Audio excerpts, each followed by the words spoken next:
Well, hello, old friends, and welcome back to the channel.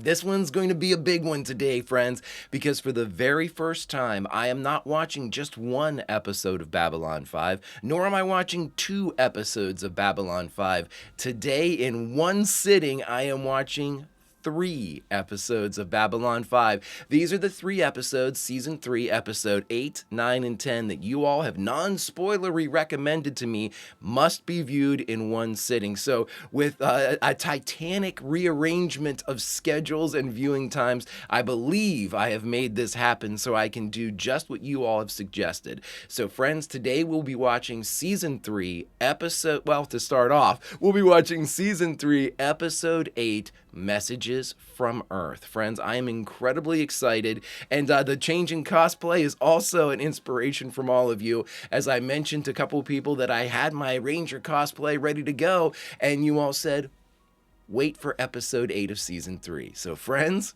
here we are. If you could do me a favor, hit that like button, smash that subscribe, ring that bell for notifications. It greatly helps out a small channel, and it allows me to alert you next time it's time for Babylon 5. And of course, if there's anything that we do that you would like early or in its full-length format, the link to our Patreon is in the description. And if you're not a fan of Patreon, consider YouTube memberships. You'll get all of our episodes at least a day early.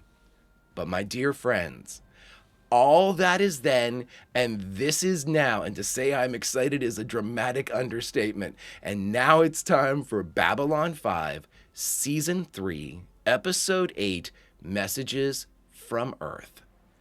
Prepare to engage maximum warp reaction.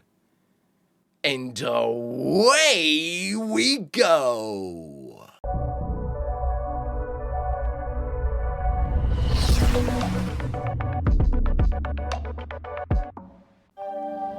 Right into it. Am I ready? Absolutely not. Do I care? Absolutely not. I mean, the pay sucks. I knew that when I signed on, and nobody said I'd survive the job. Now, I'll give you all that. But where in my contract? Interesting camera work.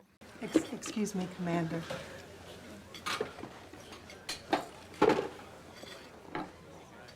This is from Marcus. What?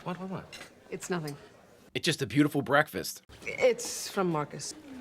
It's nothing like that. I did him a favor. I helped get him an identicard so they could use some of the facilities on the station. I haven't seen a fresh chicken egg in 3 years. I mean, cooked or otherwise. And bacon? Forget it. I think he likes you. I'm gonna kill him. After breakfast. If I can find him. Oh, what is going on? I can't even see the race. Human, okay, human. 2 humans.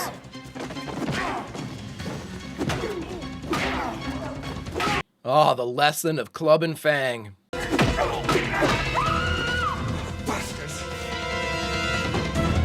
Oh, off the wall. My man doing that stunt choreo himself. Wow.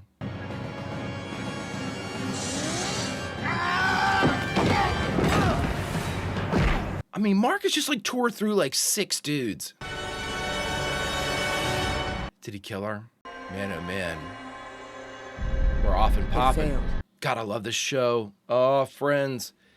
What am I in for? I have no clue. And it is glorious. The year is 2260. The place? Babylon 5. Come on. I'm so nervous. I don't know how to bamf. I don't know what to say. I'll say this, Marcus Cole's a badass. Anybody's tearing through people like that. On Babylon 5, it's not like you got lightweight goons on Babylon 5 either. They're veterans of the nefarious arts. JMS, I'd love to know. I'd love to ask the question, what have you got for me? I don't want to know. That the illness which prevented President Clark from being aboard Earth Force One when it exploded may have only been a convenient alibi.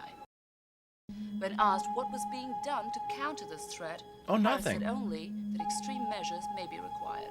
Oh, no, they're going to use the fear. Remember they said that. Extreme measures, huh? They know the right doors to knock on, the right words to say, to get a list of names of people that other people want found, captured, or killed. Like bounty hunters? Keep a close eye on the doctor. I'll be back. I'm liking Marcus and Franklin together. Thought I'd stop in and see how you're doing. Fine, fine. How long's he been here? 2 weeks down, 6 to go before I've repaid my debt to society for attacking Mulari. Sometimes I even sing. I know. We got a petition. For or against? Based on the sound, they think we're torturing you in here. Listen to that laugh. Enjoying the Book of Jaquan? What I can follow, yeah. I just wish there were a translated version I could read. Sacrilege. It must be read in the mother tongue or not at all. I love that Mike's trying, though. But there are no distractions in here. You can learn much from silence. And what have you learned? I'm writing it all down, right here. Your own book. The war, the fall of Narn, our mistakes. The Book of Jakar. I expect to have it finished by the time I'm released. Can I see it? When it is done. Oh, look at the shadow. When it is done. Tell you, the package you've been waiting for has arrived. All right, on my way. I'll check in with you later. Incredible character. One of my favorites of all time is Jakar. Incredible, incredible, incredible character. I love him. Her name is Dr. Mary Kirkish. Through the ranges, I heard she was on the run, so I asked Marcus to find her. Dr. Mary Kirkish. She risked her life coming here. A lot of people want her dead. Really?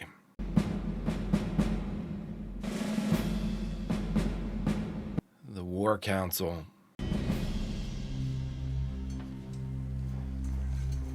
I got chills. I have no idea what's going on. For the past 12 years, I've been working for interplanetary expeditions. We conduct archaeological digs on other worlds in search of new technology. I knew it. And then one day our sonic probes picked up something 300 feet beneath the surface of Syria Planum. We didn't know what it was. And given its depth, it had to have been there at least 1,000 years. It was the middle of the Martian winter, so I love the fur. enough to give me nightmares for the rest of my life. And the reflection of the ridge. That's amazing. God, the CG for this was so far ahead of its time. It's the same ship we've been seeing on the news lately. The one that looks like it came straight from hell. They may be using this threat as an excuse to tighten security, restrict information. This is true. They haven't been trying to find out what these ships are. They're trying to find out who else knows about them. Right. Very different line of inquiry. Once I leave here, sooner or later they'll find me and I'll disappear. Before that happens, someone has to know. Someone has to stop them before it's too late. Oh, shit. Oh, shit. And then one of our workers, who was clearing away the dirt, accidentally touched it with his bare hand. He died instantly, as if the life had just been sucked right out of him. For 6 days, we just sat there waiting, while unmarked shuttles moved in and out of the area surrounding the dig. And then suddenly everything stopped. Oh, wow. That's when I saw it.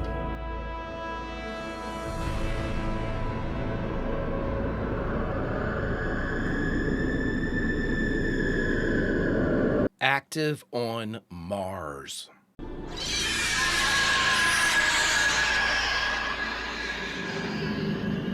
A sound that just reaches right into your brain and rips it apart. They repaired a centuries buried craft in 25 effing minutes. I was piloting a shuttle on Mars around the same time. We went down. 2 of us had to get back to civilization on our own. I saw part of what she just described. When I went back to check it out, it was all gone. Oh, except for this. They found another one of these things. This time on Ganymede. But there's a difference. In 3 days, they're gonna take it back to Earth, study its secrets, and learn how to use it against the other races, and if necessary, against our own people. That's why I had to warn someone. That's all I have to say. That's They enough, can kill Mary. me now, I don't care. That will not happen. We've made arrangements to get you into Minbari space. Ah, here we go. Please take care of Dr. Kirkish. Of course. Get her to Ranger 1. I'll call you when I have something to say. Delenn, stay. I'm gonna need you for this. Zach, you gotta take off that fucking armband, man. Another one? Come on, that's 3 this week. Eternal vigilance is the price of freedom, Zach. Big things are coming. You've got to be ready for them. I really like that we have like an insurgency group inside Babylon 5 too. Watching them like this, without them even knowing we're here, makes you feel a little like God, doesn't it? No, makes me look like I'm looking through a camera. Only a sociopath would think that, but...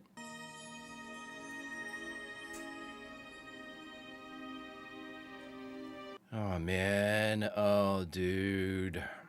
What are you thinking, man? You're bound by their laws, bro.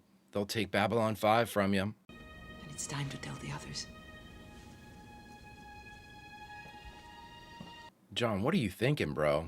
Everyone in this room knows what Earth is turning into. We can't allow President Clark to get... He's not wearing the uniform. We have got to stop that ship before it leaves Ganymede. Swell. I love it. How? Delenn and I will take the White Star into Earth-controlled space. With luck, we'll find the ship, destroy it on the ground before they can activate it. Yes, as soon as you open up a jump point near Jupiter, you'll be picked up by the early warning system. I know. Our own ships will be sent in to destroy you. You'll be completely outgunned. A suicide run? Gonna fire back? On one of our own ships? What if you're captured? We won't be captured. One way or another. The decision's mine, and mine alone. I'm leaving behind my identicard, my uniform, command rank, anything that could lead back here if something should go wrong. Susan, in our absence, I'm leaving you and Garibaldi in charge of the Rangers. God, I'm nervous as hell. You'll send out my Star Fury and use the auto-destruct sequence. Doctor, you'll provide the organic mass to simulate a casualty. Wow. Look at that beauty. Any way we can come back, we will. Oh my God. I love the White Star. As liaison to the Night Watch office back home, I've received several disturbing communiques. This is too many people. Earth has been sold out by our own people. Senators, high-ranking military officers, news media correspondents, even some of the Joint Chiefs of Staff. They'll start making arrests within the next 2 months. The lists have already been drawn up. Martial law. Do we start suspecting everybody? No, of course not. Anyone in the Night Watch is automatically recognized as working in the best interests of Earth. Does anyone in this room know where the captain is? Oh boy. You've been up almost 20 hours. I recommend sleep. No, I'm fine. I'm fine. If we should encounter resistance at the end of our journey... We're gonna need you sharp. Are those beds? That's awesome. I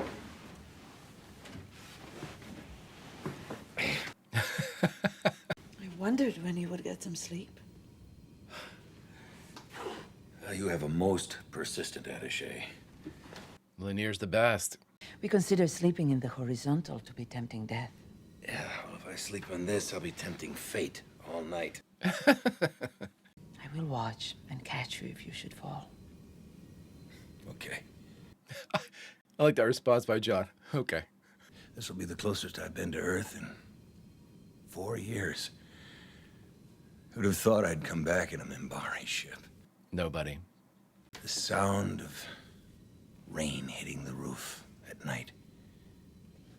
It always helped me fall asleep. Same thing happened the night before my final test. I just knew if I didn't get some sleep, I'd never pass it. And? Did it begin to rain? No. My dad heard me walking around. He knew I couldn't sleep. So we went outside. He got the garden hose and sprayed it so it came down on the roof. It's a good dad. He stood there making it rain until I fell asleep. I sometimes think he would have stood there for days if he had to. I miss him. He's a good dad. Made a good man. More than anything else in the world, I wish it would rain. Dove now?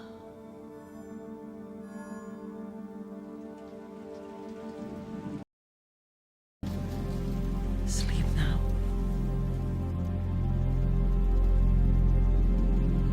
Beautiful scene. Incredibly beautiful scene. Look at that shit. What I'd prefer is for you to... To what? I don't know. I don't know how to relate to you, how you fit into anything here. I don't know how to relate to you. And that's not really the problem, is it?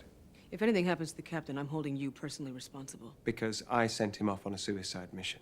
Ever since you've come here, we've had nothing but trouble. You're a loose cannon. He's pointing out trouble that was already here. I'd rather assumed he would send me. Funny that. Because we're going up against our own government. I don't know where the hell I fit in anymore, much less you. And damn it, because I don't have anybody else to blame. All right, everyone. We've just set off every long-range scanner in the area, so Yeah, it's go time. we have to... Captain, I'm picking up a signal on the frequency provided by Dr. Kirkish. Subject is approaching target. Repeat, subject is approaching target. Shadow vessels use living creatures as their central core. Whoever steps inside merges with it, becomes one with the ship. After that, it's fully functional. It almost sounds like they're monitoring the White Star, though. Disappeared inside the ship. Something's happening. We've lost bioscan. Oh my god, it's moving! Who'd they send in? Watch it be like Bester. Valen's name. It's awake. Oh my god. And we've got to stop it before anyone else gets here. Engines at maximum, standby weapons system, prepare to fire. Oh, wow! If it's confused, disoriented, we may have a chance. It's a small one, It's but... still a lot more than an Earth cruiser will have against that thing. Fire!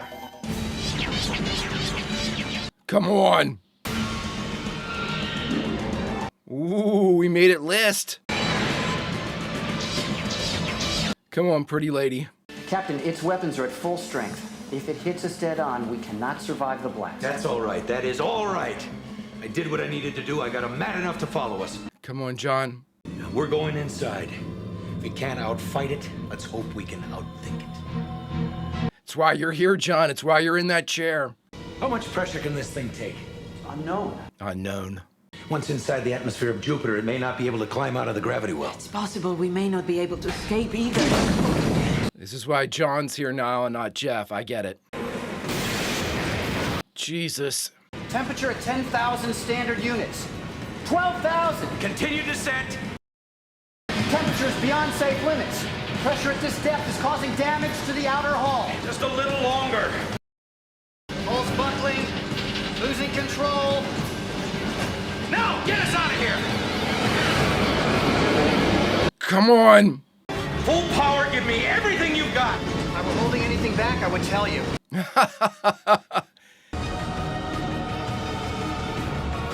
See ya.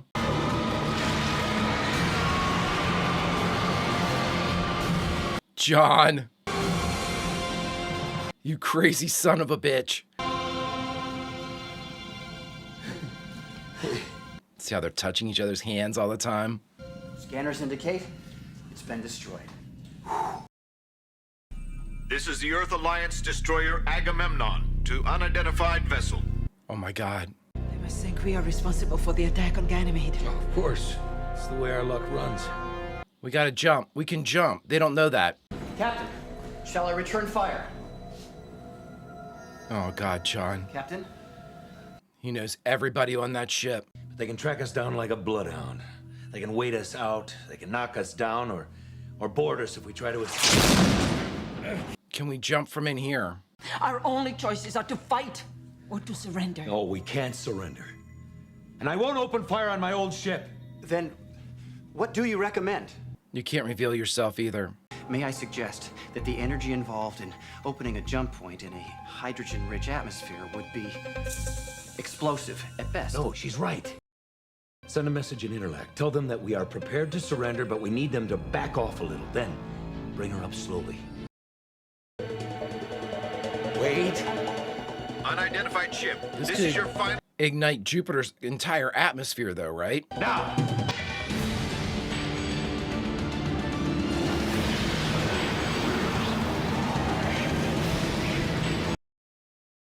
Ladies and gentlemen, Mimbari, congratulations. Look at him smile. Made the first atmospheric jump that I have ever heard of. Mr. Lanier, put us on a course for home. Best speed. Made possible by Delin, everybody. We'll be back this way again. One way or another, we will finish this. Wow. According to Earth Force, the ship was pursued to Jupiter and destroyed by the EAS Agamemnon. President Clark is said to be considering a new plan that will provide Earth with greater security. Off. He's got one trump card. Martial law. They say no good deed goes unpunished. The important thing is we got away with it. Well, they didn't know it was us, so that's the... So far. Yeah, I was gonna say, it's not smooth. That was a little sloppier than what we needed. I thought there was a meeting. There is, but it doesn't start for another half an hour. I wanted a chance to talk to you alone. Okay. Captain was gone for 4 days.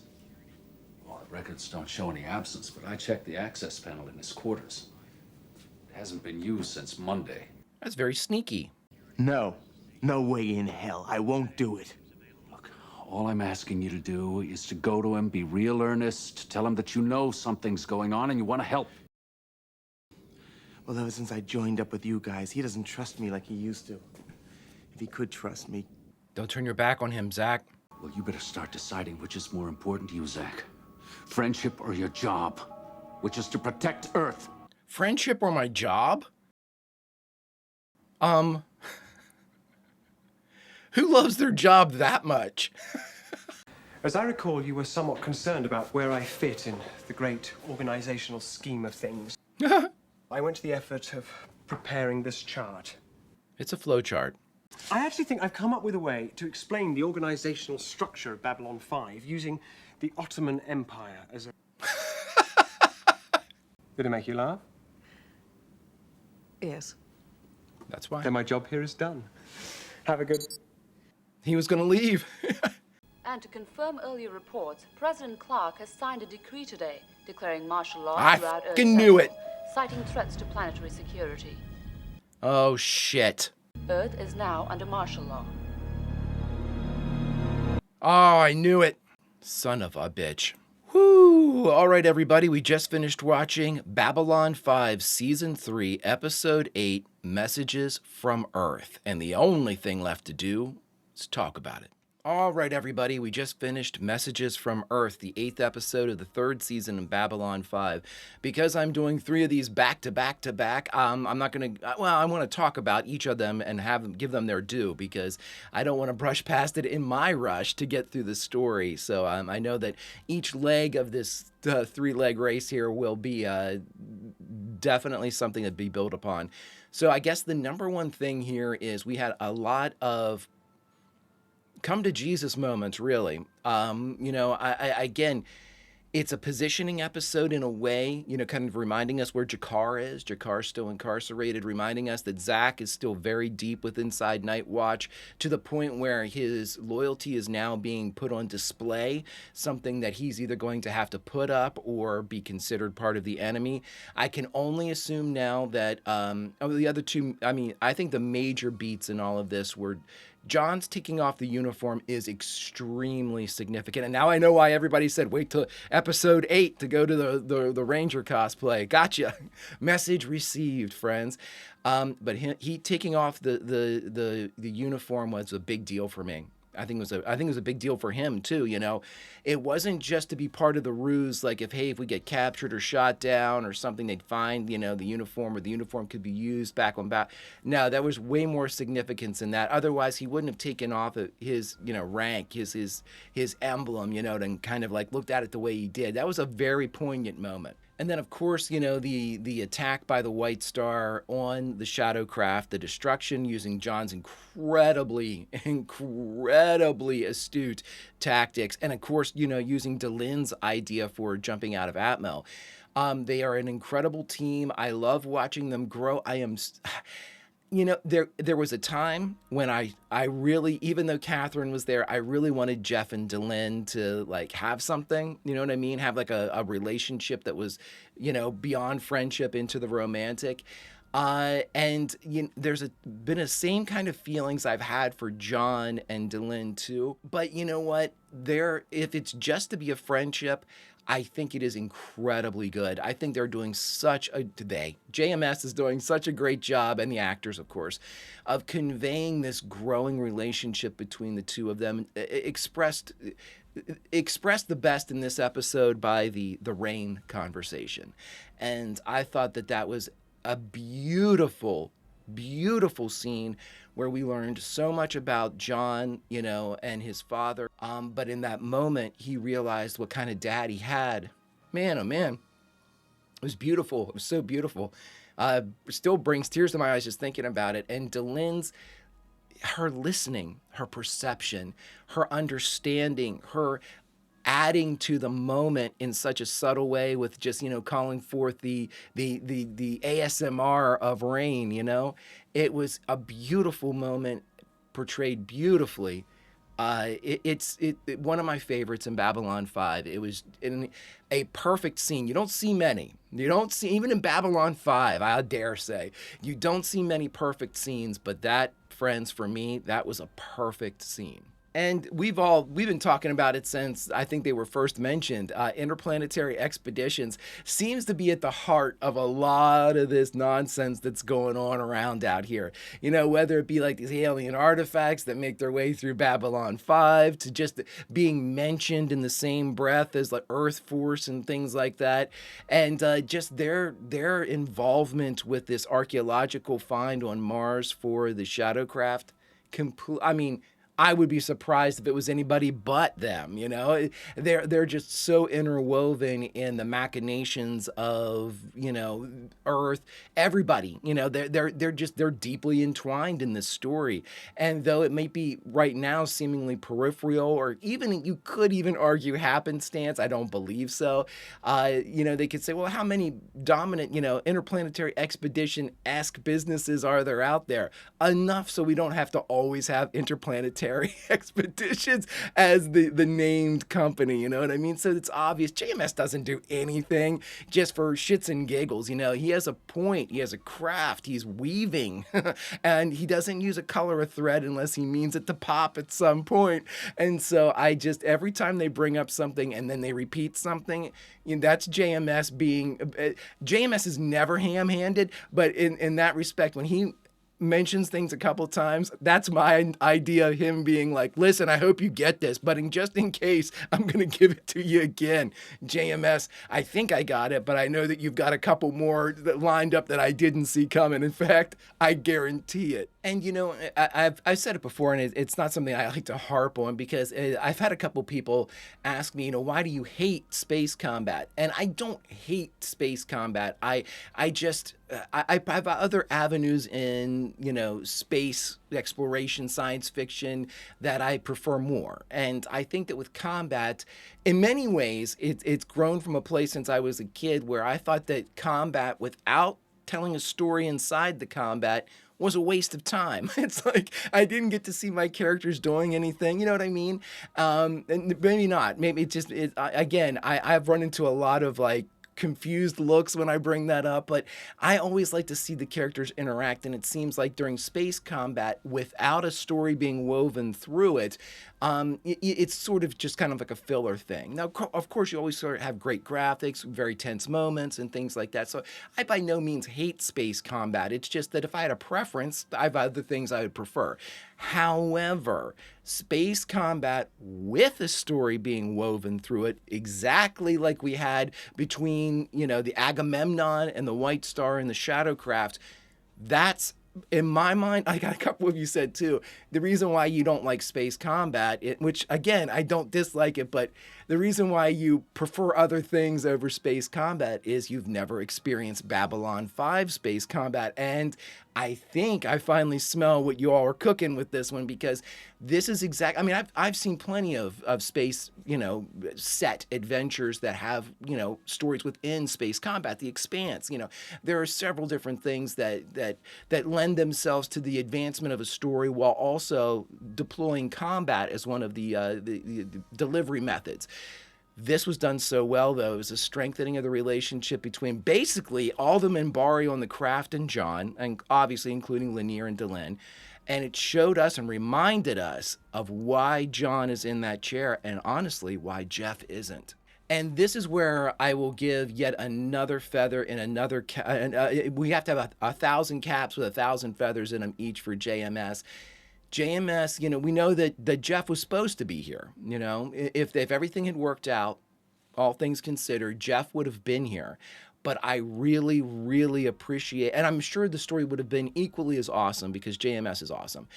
But I so appreciate that whenever he had to kind of replace Jeff with John, he tweaked the character a little bit. That is such an incredibly impressive moment, because for me, that's JMS realizing that at right now, the Jeff character might not fit for a later point, like this point. He needed somebody with more of a soldier mentality, and thus he was able to reweave the Jeffrey Sinclair into the John Sheridan and gave what he knew he would need and what the story would need later. He was able to midstream tweak. It's another incredibly impressive pivot for somebody that lost the central character of their show, and then in so doing didn't just replace the essence of the character, tweaked it to the point where it would better the story going on.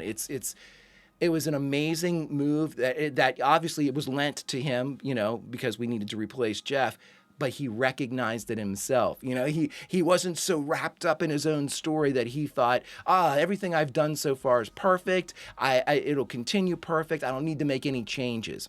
No, as the mark of a great, great, great artist, JMS said, I can pivot here a little bit. I can tweak a little bit, because that's going to happen a season from now, a season and a half from now. Whenever he needs it, he will have kind of set himself and given him the tools he needs to tell that tale later.